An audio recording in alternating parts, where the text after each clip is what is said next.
E aí, pessoal, tudo certo? Vamos continuar o nosso curso de hemato e hoje vamos falar sobre a fisiologia das plaquetas. Então, a gente vai começar fazendo uma breve introdução. Vamos falar da composição química das plaquetas e falar da hemostasia primária, que é o principal campo de atuação das plaquetas. E vamos falar dos três processos que envolvem essa hemostasia primária, que é o processo de adesão, ativação e agregação plaquetária. Então, vamos lá. As plaquetas, elas também são chamadas de trombócitos, que são células que vão se envolver essencialmente na coagulação do sangue.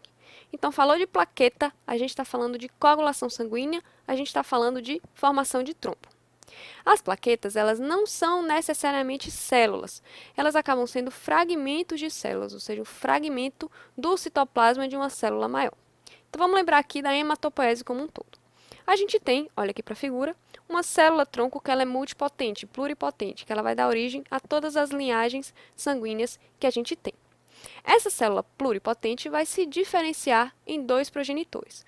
Um progenitor linfóide, que vai dar origem lá aos linfócitos, e um progenitor mieloide, que é esse que está aqui.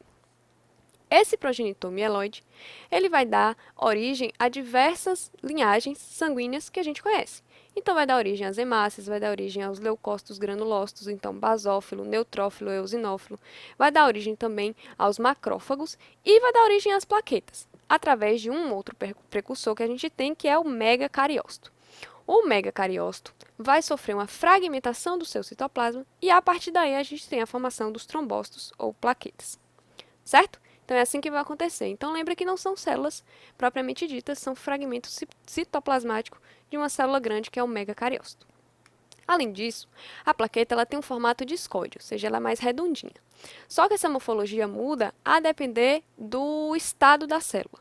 Então, a gente tem que a plaqueta em repouso ela tem esse formato discoide, mas quando ela é ativada, ela adquire um outro formato, que a gente vai ver um pouquinho mais lá na frente. A gente vai ver que ela vai adquirir um formato dendrítico. Mas aqui, a nível de introdução do assunto, a gente vai falar da plaqueta em repouso, então ela tem esse formato que é discoide, certo? Além disso, a gente precisa saber quanto tempo uma plaqueta vive no sangue. Então, a partir do momento que ela é formada, jogada na corrente sanguínea, ela consegue sobreviver, ela tem uma vida média aí de 8 a 10 dias. Por que isso é importante? Porque quando a gente estiver estudando, por exemplo, patologia e começar a falar de medicamento, a gente vai ver que tem medicamentos que a gente tem que, por exemplo, num caso de uma cirurgia, suspender algum tempo antes da cirurgia para que volte a ação dessa plaqueta. Estou falando, por exemplo, do ácido acetilsalicílico, que é o AS. A gente vai ver isso mais lá no final da aula. Que, por exemplo, quando tem cirurgias, a gente tem que suspender o AS 7 a 10 dias antes, justamente que é o tempo que a plaqueta tem de vida e ela tem para se renovar, certo? Então, o que é importante a gente saber é que a plaqueta tem uma vida média de 8 a 10 dias, mais ou menos, ali na corrente sanguínea. Vamos seguir. De que a plaqueta é formada? Qual é a composição química dela? Como é que ela é organizada estruturalmente? Então, didaticamente, a gente consegue dividir a plaqueta em três zonas. A gente tem uma zona periférica, que é também chamada de zona externa, a zona citosol e a zona das organelas. Vamos começar falando da zona periférica, certo? Então, vamos lá. O que é essa zona periférica? É também chamada de zona externa. E nessa zona a gente vai ter exposto para o meio externo algumas glicoproteínas, alguns antígenos e algumas enzimas que vão ser importantes. Além disso, também tem fatores de coagulação que também acabam sendo expostos, receptores importantes que acabam sendo expostos. Então, quando a gente olha aqui para a imagem, a gente vê que essa aqui é a zona, toda aqui que eu estou passando de vermelho, toda essa é a zona periférica ou zona externa. O que é que a gente vai ter nessa zona? Por que essa zona é tão importante? Porque essa zona é responsável pela interação da plaqueta com o meio externo, certo? Então, tudo que tiver de estímulo do meio externo é essa zona que vai acabar captando esse estímulo e internalizando para dentro da plaqueta. Então, ela é formada por essas glicoproteínas. Que glicoproteínas são essas? A gente tem diversas glicoproteínas que vão formar aí essa parte da zona externa da plaqueta. Então, a gente tem essas glicoproteínas que muitas vezes vão funcionar como receptores. E a gente tem nomes específicos e vão ser receptores específicos de algumas substâncias que a gente tem também circulando na corrente sanguínea. Então, além dessa zona periférica que a gente tem, que é essa zona mais externa, a gente tem também uma zona que é a parte da membrana plasmática propriamente dita da plaqueta, que é a clássica membrana bilipídica que a gente tem formada por fosfolipídios, né? A bicamada lipídica. Então, a gente tem aqui essa bicamada lipídica e onde a gente vai ter intercalado entre elas moléculas de colesterol, moléculas de algumas proteínas. O colesterol é importante, o fosfolipídio é importante, porque, por exemplo, a plaqueta ela acaba sendo responsável por formar uma substância que a gente chama de tromboxana A2, através do ácido araquidônico, que, por sua vez, é proveniente de um fosfolipídio de membrana. A gente vai ver lá na frente que o tromboxana A2 é extremamente importante para a ativação e agregação plaquetária. Mas daqui a pouco a gente fala sobre isso. Aqui o importante é saber que a gente tem essa zona externa, que tem essas glicoproteínas expostas, e a gente tem essa membrana aí mais abaixo, que é a membrana plasmática propriamente dita de todas as células que a gente conhece. Tá?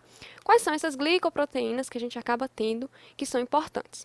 A gente tem algumas denominações, elas são chamadas de glicoproteínas do tipo 1, 2, 3 e 4. Tá? A gente vai chamar de GP. Então, a gente tem aqui as principais glicoproteínas que podemos encontrar, foram essas aí que eu destaquei.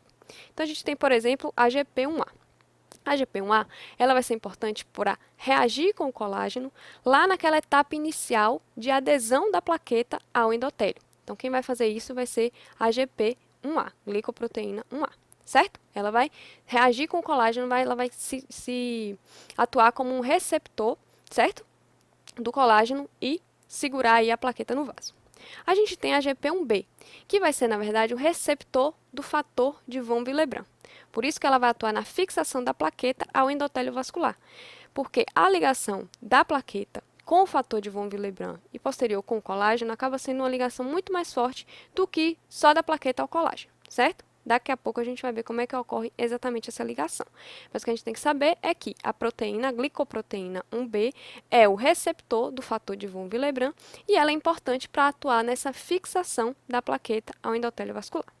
A gente pode ter também a proteína, a glicoproteína, na verdade, 2B3A, que ela vai atuar essencialmente na agregação plaquetária. Por quê? Porque ela acaba sendo um receptor específico do fibrinogênio. O fibrinogênio, a gente vai ver que é como se fosse a cola entre as plaquetas. O que faz uma plaqueta grudar na outra é justamente a ação do fibrinogênio, a ligação do fibrinogênio. E o receptor que a gente tem que vai ligar o fibrinogênio é justamente essa glicoproteína 2B3A. Tá? Além de se ligar ao fibrinogênio, ela também pode se ligar à fibronectina, que é uma outra proteína que acaba tendo esse papel de ligação também, e pode se ligar ao fator de von Willebrand. Mas aqui o específico, o mais importante é a gente lembrar que a proteína 2B3A se liga ao fibrinogênio, atuando aí no processo de agregação plaquetária. E por fim, a gente tem a glicoproteína 4, que vai atuar como? Vai atuar lá nas interações de superfície de contato. Ele acaba sendo receptor da plasmina, certo? Do plasminogênio, na verdade. Então, vai atuar basicamente sobre a interação da plaqueta com diversas superfícies de contato, principalmente com relação ao endotélio do vaso lesado, certo? Então, são essas as glicoproteínas que a gente pode ter na zona periférica ou zona externa, que vai ser a zona que vai ter íntimo contato aí com o meio externo. Vamos seguir. A gente pode ter também a zona citosol, que vai ser a zona que também chamada de sol-gel, vai ser a zona do citoplasma, certo? Do citoplasma da célula. E nessa zona do citosol, a gente encontra duas estruturas extremamente importantes, que são os microtúbulos e os microfilamentos. Os microtúbulos, eles vão formar, na verdade, o esqueleto da plaqueta. Então, a gente tem o microtúbulo na região que está abaixo daquela membrana, aquela bicamada lipídica, e a gente tem os microtúbulos se ligando aos microfilamentos, formando aí o esqueleto da plaqueta, formando a estrutura da plaqueta, certo? Nesses microfilamentos, a gente pode ter também presença de algumas proteínas contráteis. Essas proteínas contráteis, principalmente a quitina e miosina, são elas que vão permitir, por exemplo, a retração do coágulo, quando a gente tem a formação do trombo. São elas que vão permitir, por exemplo, a secreção de substâncias, né? A eliminação de substâncias a partir da secreção dos grânulos, por conta dessa maleabilidade de contração que a gente acaba tendo na plaqueta. Então, são eles que vão fazer. E o que esses microtúbulos e os microfilamentos também vão ser importantes para a gente conseguir realizar na plaqueta? Emissão de pseudópodes, por exemplo. A plaqueta, daqui a pouco a gente vai ver isso, quando ela tem repouso, ela é redondinha e ela é cheia de buraquinhos. Esses buraquinhos, na verdade, são invaginações da membrana. tá? Esses buraquinhos, essa membrana ela fica invaginada e a gente consegue ver os buraquinhos na plaqueta. Quando a plaqueta é ativada, ela começa a emitir essas membranas. Essas membranas acabam indo para o meio externo e emite, portanto, esses pseudópodes, que só é possível ser emitidos por conta da presença das proteínas contráteis dos microtúbulos e dos microfilamentos, que vai formar esse esqueleto aí da plaqueta. E aí vai ser importante também na secreção do grânulo e na retração do coágulo, como eu falei, certo? E como é que a gente vai enxergar a relação da zona periférica, que é a zona externa, com a zona citosófica? Vamos olhar aqui para a imagem. A gente tem aqui essa membrana mais externa, que é a zona periférica, ou a zona externa, que tem lá os receptores de membrana, certo? A gente tem aqui a bicamada lipídica, e logo abaixo da bicamada lipídica, a gente vai ter aí essa zona citosol formada pelo microtúbulo. Isso aqui é a representação dos microtúbulos ligados aos microfilamentos, formando aí o esqueleto da plaqueta, certo? É ela que vai ser responsável pela movimentação da plaqueta, digamos assim. Vamos seguir. Falta uma zona para a gente falar, que é justamente a zona das organelas, que é a zona mais interna, mais internalizada, que a gente vai falar de organela propriamente dita. O que é que a gente vai ter nessa zona de organela? A gente vai ter os corpos densos, ou grânulos densos, que também são chamados. Esses grânulos densos, eles vão secretar algumas substâncias, principalmente ADP, adenosina difosfato, que é uma substância extremamente importante para a ativação de novas plaquetas, né? Plaquetas que estão passando pelo ambiente, e aí, quando esse ADP é liberado, esse ADP recruta novas plaquetas, e também esses corpos densos são responsáveis por secretar o cálcio. O cálcio também vai ser um elemento importante para a coagulação sanguínea. Então, a gente tem aqui os corpos densos, certo? Ou grânulos densos. A gente pode ter também os grânulos alfa. Esses grânulos alfa vão ser responsáveis por secretar outras substâncias, como, por exemplo, o tromboxane A2. O tromboxane A2 acaba vindo dos grânulos alfa. O tromboxane A2, ele é uma substância que vai potencializar, na verdade, a ativação plaquetária, certo? Como é que o tromboxane A2 ele é formado? O tromboxane A2 é formado a partir do ácido araquidônico. Então, a gente tem uma enzima, que é chamada de ciclooxigenase, que pega e transforma o ácido araquidônico em tromboxano A2. Esse tromboxano A2, por sua vez, vai potencializar a ativação plaquetária.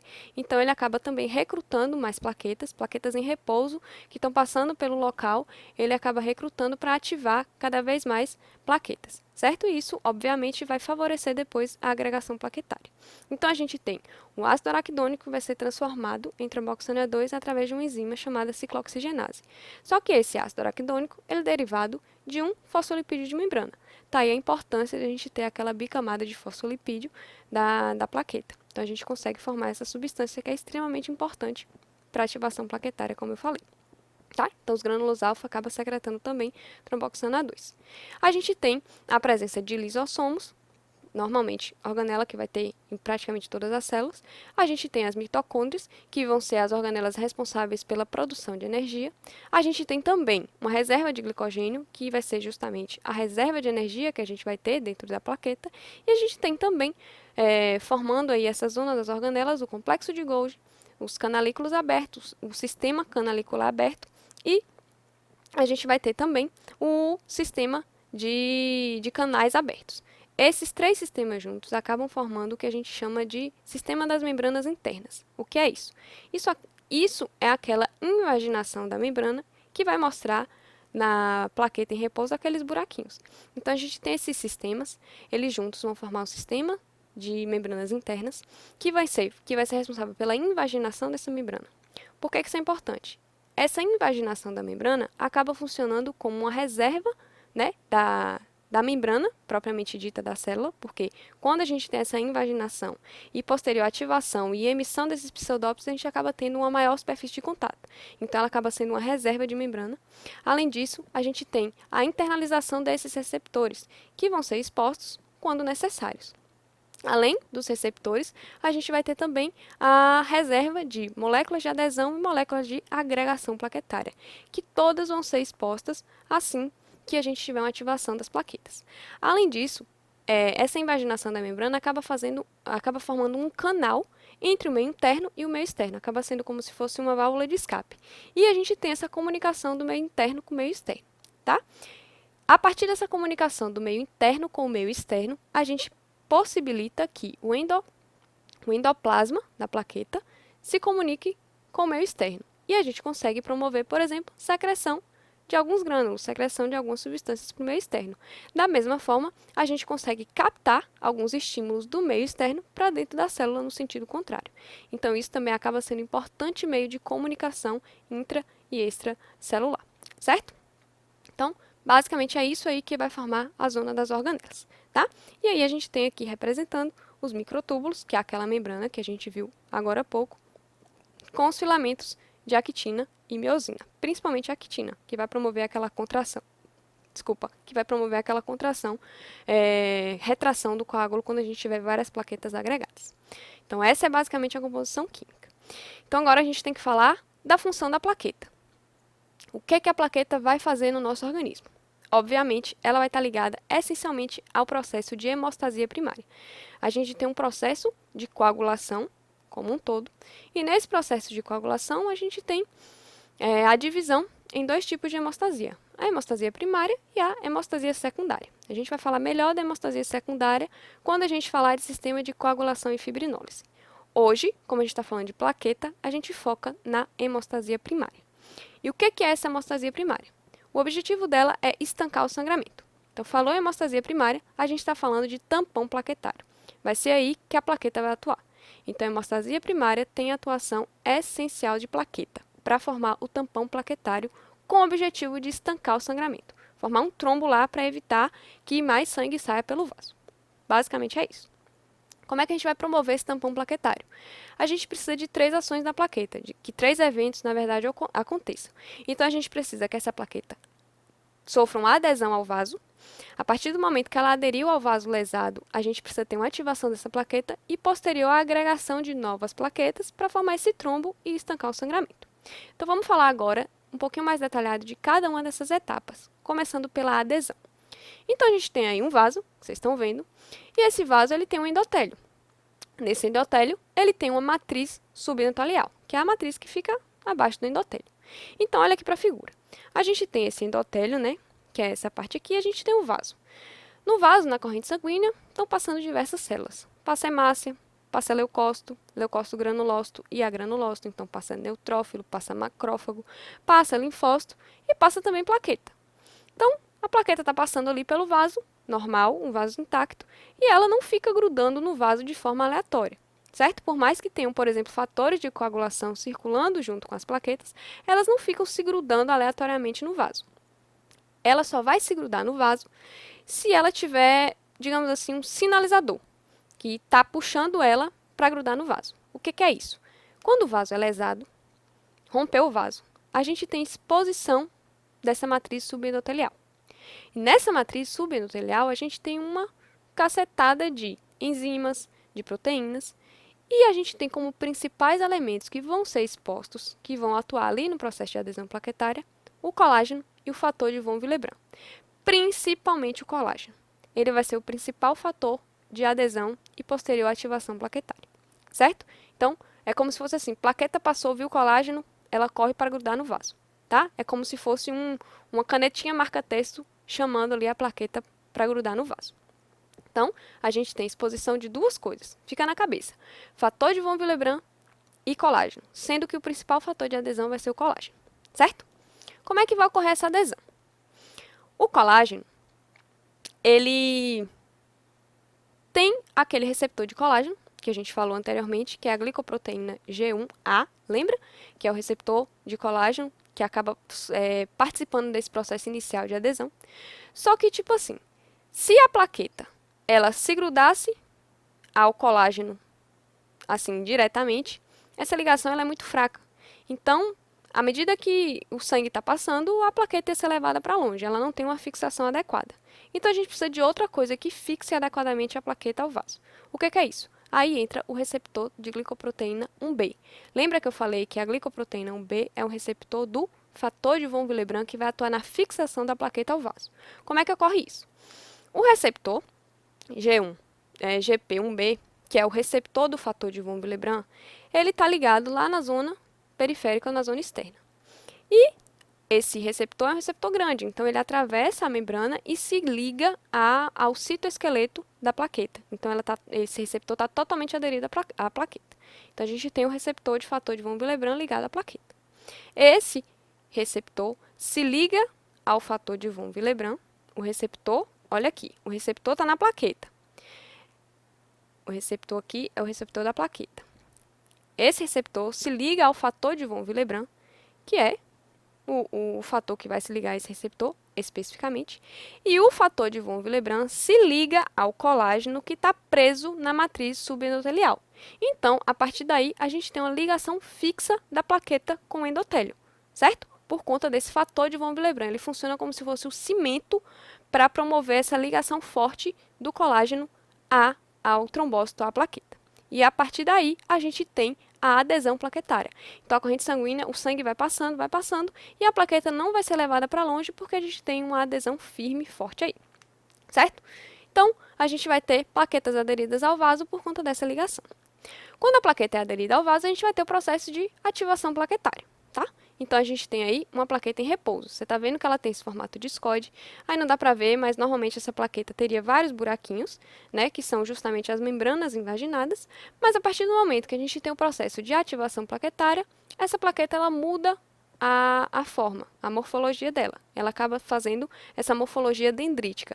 Então, ela emite as membranas, expõe os receptores, expõe as moléculas de adesão e as moléculas de ativação que estavam ali internalizadas com essa membrana invaginada. Então, aqui a gente tem uma plaqueta em repouso, a plaqueta ativada, ela vai ter esse formato dendrítico. Por que essa plaqueta ela vai ser ativada?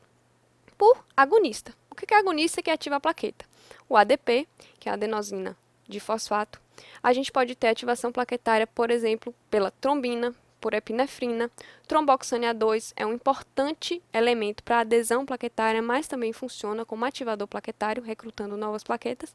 E a gente tem o próprio colágeno, que, como eu falei, é um dos elementos principais para iniciar o processo de adesão e posterior ativação, tá? Então, teve a ação desses agonistas, a gente tem a plaqueta ativada. Na plaqueta em repouso, a gente vai ter os receptores não muito receptivos, certo? Então, eles não vão se ligar aos elementos que eles têm que se ligar. O receptor, por exemplo, 2B3A, se você lembrar, é aquele receptor de fibrinogênio, que vai ser justamente a cola entre uma plaqueta e outra. Daqui a pouco, no próximo slide, a gente vai ver melhor o que é isso. E quando a gente tem uma plaqueta ativada, esses receptores eles vão estar em um estado mais receptivo, ou seja, eles vão se ligar com mais avidez aos seus elementos. Na plaqueta em repouso, a gente tem uma menor superfície de contato. Por quê? Porque a membrana está ali internalizada. Quando essa plaqueta ela se ativa, a superfície de contato, obviamente, aumenta. A gente tem maior projeção de membrana, porque a gente tem a emissão desses pseudópteros formando essa forma, chegando nessa forma dendrítica que a gente vê aí na imagem. Certo? Então, a gente tem a ativação da plaqueta, da forma discoide para a forma dendrítica, e a gente tem, a partir daí, uma mudança conformacional dessa plaqueta. A gente tem o quê? Exposição de moléculas de adesão e agregação, exposição dos receptores, que agora vão conseguir se ligar aos seus elementos, e a gente vai ter exposição também dos agonistas, que vão promover mais ainda a ativação plaquetária. Então, o que vai acontecer? Como eu falei, exposição desses receptores de adesão e agregação, vai ocorrer uma degranulação, ou seja, os grânulos densos, os grânulos alfa, eles vão começar a sofrer o processo de degranulação, ou seja, secreção dessas substâncias que estavam internalizadas. Então, secreta o ADP, adenosina de fosfato, que é um importante agonista, que ele vai ser principalmente importante para a adesão plaquetária. ADP recruta novas plaquetas para se ligar ao vaso, certo? E também vão expor a muitas proteínas de adesão que vão, na verdade, funcionar como um elemento a mais para que a plaqueta fique essencialmente aderida ao vaso. A gente vai ter também a produção do tromboxane A2, como eu falei, que é um importante elemento de ativação e agregação plaquetária também, tá? O tromboxane A2, como eu falei anteriormente, ele é derivado do ácido araquidônico. Lembra? O ácido araquidônico que é derivado, por sua vez, de um fosfolipídio de membrana. Só que para transformar ácido araquidônico em tromboxane A2, a gente precisa de uma enzima, que é a ciclooxigenase, também chamada de COX. Por que eu falei no início que era importante a gente lembrar da vida média de uma plaqueta? É justamente por conta disso.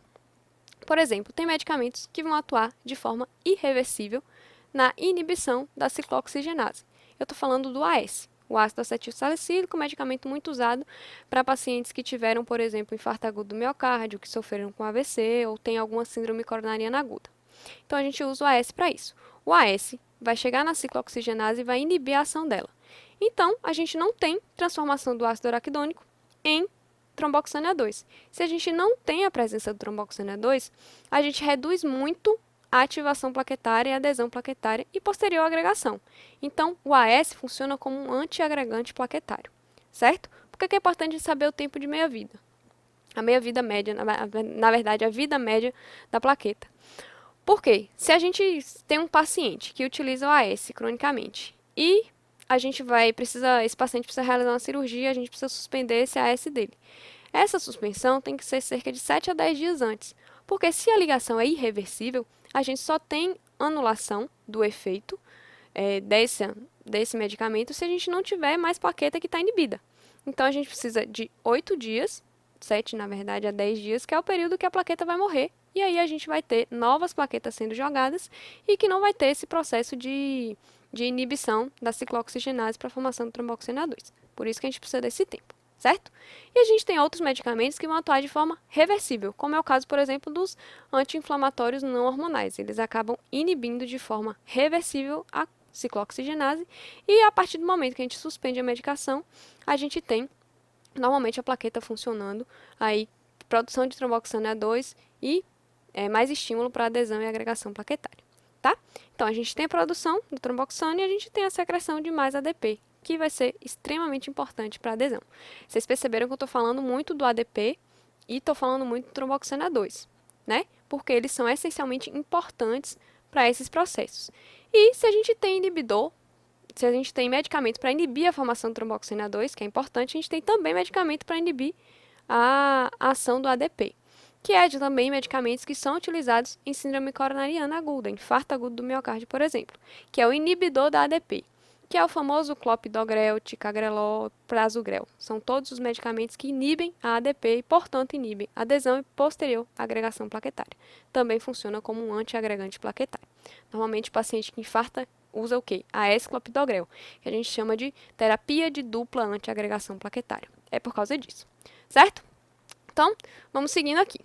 A gente tem a exposição desses receptores de adesão e agregação, e aí a gente tem o processo de agregação plaquetária. Então, a gente aderiu à plaqueta, depois a gente ativou essa plaqueta e agora a gente tem que agregar uma plaqueta a outra. E por a gente ter essa exposição desses receptores de agregação também, a gente tem exposição de um receptor muito importante que a gente viu lá atrás, que é a glicoproteína 2B3A. Essa glicoproteína vai ser o receptor do fibrinogênio. O fibrinogênio a gente tem que ter em mente que é como se fosse a cola que vai atuar entre uma plaqueta e outra, é o que vai grudar uma plaqueta na outra. Então, a gente tem a ligação do receptor de fibrinogênio ao fibrinogênio e isso vai ligar uma plaqueta a outra. Então, imagine que aqui, ó, a gente tem um fibrinogênio, outro fibrinogênio, outro fibrinogênio. O fibrinogênio se liga ao receptor de uma plaqueta e se liga ao receptor de outra plaqueta.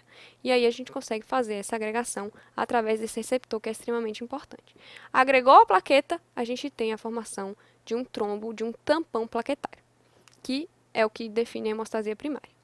E, obviamente, a gente também vai ter medicamento que vai atuar aí nesses receptores de fibrinogênio, que é justamente os inibidores da glicoproteína 2B3A, que vão ser também medicações muito utilizadas em paciente que tem síndrome coronariana aguda, especialmente paciente que infarta. Então, vamos olhar aqui essa imagem para a gente relembrar o que é que acontece. A gente tem plaqueta passando pelo vaso, normalmente. O vaso foi lesado, a gente precisa aderir essa plaqueta ao vaso. Então, o vaso foi lesado, expôs matriz subendotelial, especialmente colágeno, fator de von Willebrand, certo?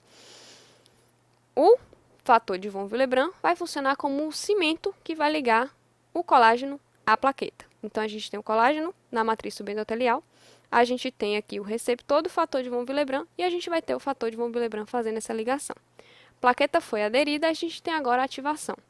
Na forma em repouso, ela está lá, formato discoide, cheia de buraquinhos, com suas membranas invaginadas internalizadas. Ativou essa plaqueta através dos agonistas, principalmente o quê? Epinefrina, trombina, ADP, a gente tem ativação. Ativou as plaquetas, elas agora vão fazer exposição de receptores de adesão, receptores de agregação, produção de novos potencializadores de adesão e agregação, e a gente tem o processo de agregação propriamente dito. Então, a gente tem essa membrana, essa plaqueta, depois de estimulada, adquire, né, esse formato dendrítico, e a gente tem o processo de agregação sendo facilitado pelo fibrinogênio, que acaba sendo aquela colinha que vai grudar uma plaqueta a outra. A partir daí, a gente tem a formação do trombo plaquetário. Certo, pessoal? Então, é isso que eu tinha para falar para vocês sobre fisiologia das plaquetas. A outra parte da coagulação a gente vai ver lá na aula de sistema de coagulação e fibrinólise. Então, é isso. Um grande abraço e até a próxima.